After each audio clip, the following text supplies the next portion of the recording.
Hello everyone, welcome back to the channel. Today we're diving deep into one of the most shocking developments in Russia's ongoing war against Ukraine. Reports that tens of thousands of Russian soldiers are going AWOL, deserting their posts and abandoning the battlefield. This is not just a rumor or isolated incident. According to several reports and intelligence updates, up to 100 of Putin's troops have either gone missing, refused to fight, or fled from the front lines entirely. It's a crisis that reveals the true state of Russia's military morale, the chaos within its ranks, and how the war Putin started is slowly turning against him. From the very beginning of this war, Putin projected confidence. He believed that his so-called special military operation would last a few weeks. Russian forces were supposed to storm Kyiv, overthrow the Ukrainian government, and claim victory before the West could even react. But more than 2 years later, the war has become a nightmare for the Kremlin. Russian troops are exhausted, commanders are overwhelmed, has turned into a quick victory that's draining long manpower and morale. Both manpower and morale. Recent reports suggest that Russian troops are deserting in record numbers. Many of them are conscripts who never wanted to fight in the first place. Others are contract soldiers who signed up for what they thought would be easy pay, but found themselves trapped in endless battles with poor leadership and little support. For some, the breaking point came after months of being thrown into suicidal assaults without proper equipment. For others, it's the sheer horror of what they've seen. Friends dying, no food, no rest, no plan.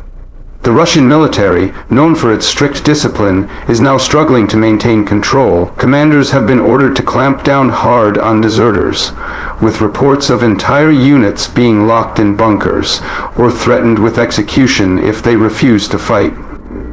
Some soldiers say they're being monitored by barrier troops, units placed behind the front lines to shoot anyone who tries to retreat.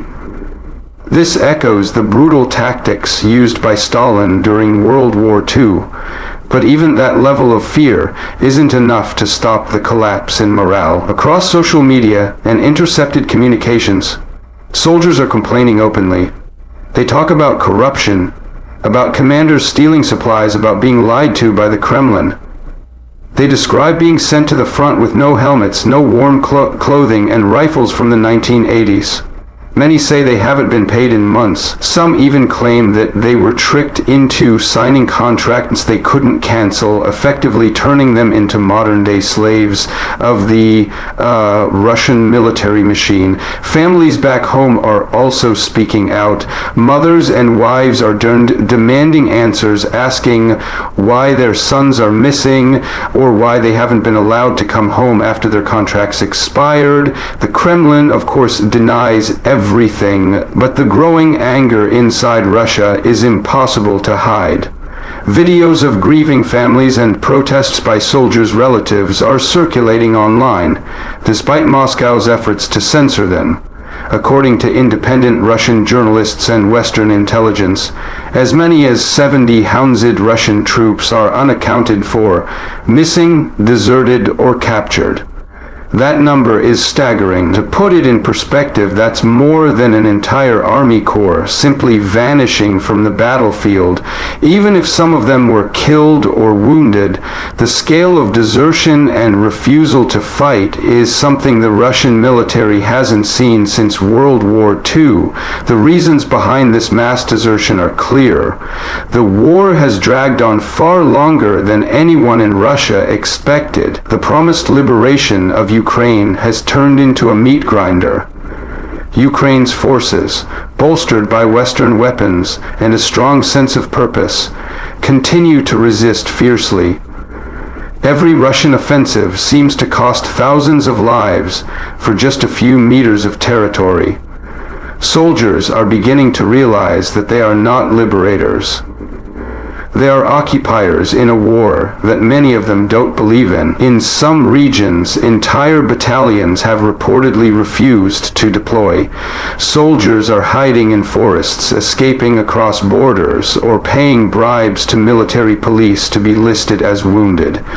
The black market for fake medical certificates has exploded in Russia as desperate men try to find any way to avoid being sent back to the front. Some have fled to countries like Kazakhstan, Armenia, or Georgia, joining thousands of other Russians trying to escape conscription. The Kremlin, of course, is desperate to stop the bleeding. Russian authorities have started cracking down on deserters with severe punishments. A new law signed by Putin increases prison sentences for those who refuse to fight, disobey orders, or surrender. Military police have been deployed across occupied territories to hunt down soldiers trying to escape. Yet, despite these harsh measures, the desertions continue to rise, because no matter how strict the punishment, soldiers who have lost faith in the cause and in their commanders simply don't want to die for nothing. Morale is collapsing not only among conscripts, but also among elite units. Even Wagner Group mercenaries, who once boasted of their toughness and loyalty, have faced massive losses and internal conflicts.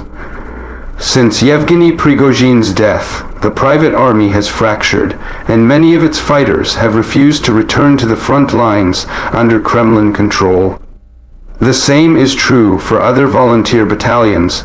Men who once fought for money or ideology now question whether the fight is worth it. Inside Russia, the government is trying to hide these problems. State TV continues to broadcast stories of victory and heroism, but the truth leaks out through the families of soldiers, through independent media, and through the growing silence of regions that used to celebrate their heroes. Funerals are held quietly. Military recruitment offices are burned, and resentment toward Moscow is spreading. Some experts say that Putin's biggest enemy isn't NATO or Ukraine.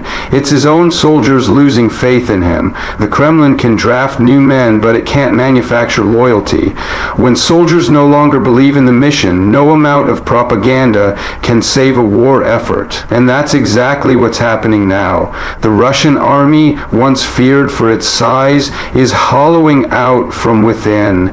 It's also becoming clear that Russia's military logistics are stretched to the breaking point. Supplies are running low, fuel shortages are increasing, and the chain of command is collapsing. Commanders on the front line often can't communicate with headquarters for days. This has created chaos, troops being sent into battles without coordination, units running out of ammunition, and soldiers dying because medical evacuation isn't possible. The Ukrainian side, on the other hand, is exploiting these weaknesses masterfully. Ukrainian drone strikes, sabotage operations, and precision artillery have destroyed countless Russian positions. Every time Russia tries to regroup, Ukraine hits their supply lines, command centers, and transport hubs.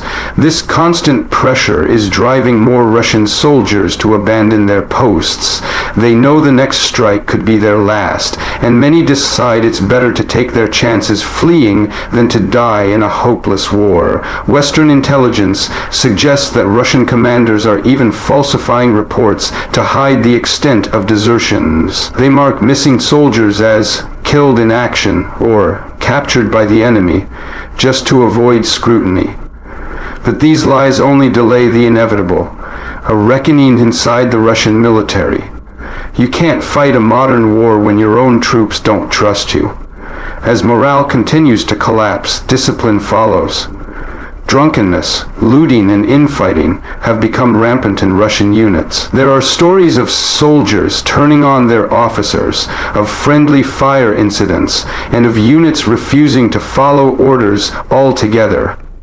What was once a tightly controlled army is now more like a disorganized collection of armed men trying to survive.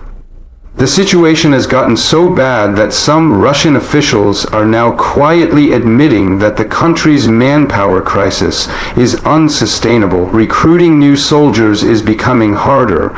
The number of volunteers has dropped sharply, and the forced mobilizations have triggered mass resistance, even in rural areas which used to provide a steady stream of recruits, or families are hiding their sons or sending them abroad. Economically, this is another ticking time bomb for the Kremlin. Every soldier who deserts, every family that loses faith, every mother who protests, all of it weakens Putin's grip on power. The war is draining not only Russia's military but also its society. Factories can't produce enough equipment. Inflation is rising, and the illusion of Russian invincibility has been shattered. Internationally, these desertions have damaged Russia's reputation even further. Allies like North Korea and Iran may continue to provide weapons, but they can't fix the internal rot of Russia's military. Even China, once seen as a silent supporter, has grown more cautious. No one wants to back a losing side, and right now Putin's army is looking increasingly like one. The growing wave of desertions also raises serious questions about how long Russia can sustain this war. Even if Moscow continues mobilization, it can't replace 700 missing troops overnight. Training new soldiers takes months, and those replacements are often poorly prepared. Many are sent to the front with barely any instruction, only to face death or surrender within days. Meanwhile, Ukrainian morale remains strong.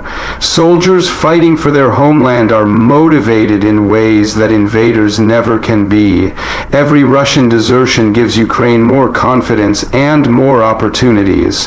The tide of the war may not shift overnight, but the psychological advantage is clearly moving toward Kyiv. In the long run, these desertions could mark a turning point. History has shown that when armies begin to disintegrate from within, defeat is inevitable. From Napoleon's retreat from Russia to the fall of the Soviet Union in Afghanistan, military collapses often start with desertion and end with political change. And that's what might be happening now. Putin is facing a crisis that no amount of propaganda or fear can solve. His army is bleeding, not just from Ukrainian bullets, but from its own soldiers walking away. This is not a sign of temporary weakness. It's the symptom of a deeper failure, a war built on lies, corruption, and the suffering of ordinary men who never wanted to fight. As the months go on, we'll likely see the Kremlin try to cover up the truth, to downplay the scale of desertions and the growing unrest. But history will remember this moment as the time when Russia's military machine began to break apart. The question now is not whether Putin can win, but how long he can keep pretending that he hasn't already lost the loyalty of his own army. This war has shown us that even the strongest looking regimes can crumble when their foundations are built on fear. The Russian army may have tanks, missiles, and endless propaganda, but without the will to fight, those tools mean nothing. The men on the ground know it, and one by one, they're choosing to leave rather than die for a cause that no longer makes sense. So as we watch these developments unfold, one thing becomes clear. Russia's war in Ukraine is not just a battle for territory. It's a battle for the soul of a nation, and right now that soul is bleeding out on the front lines. Thank you for watching, everyone. Make sure to like, share, and subscribe for more in-depth updates and analysis on the ongoing conflict and its global consequences. Stay tuned, because the story of this war and the collapse within Putin's ranks is far from over.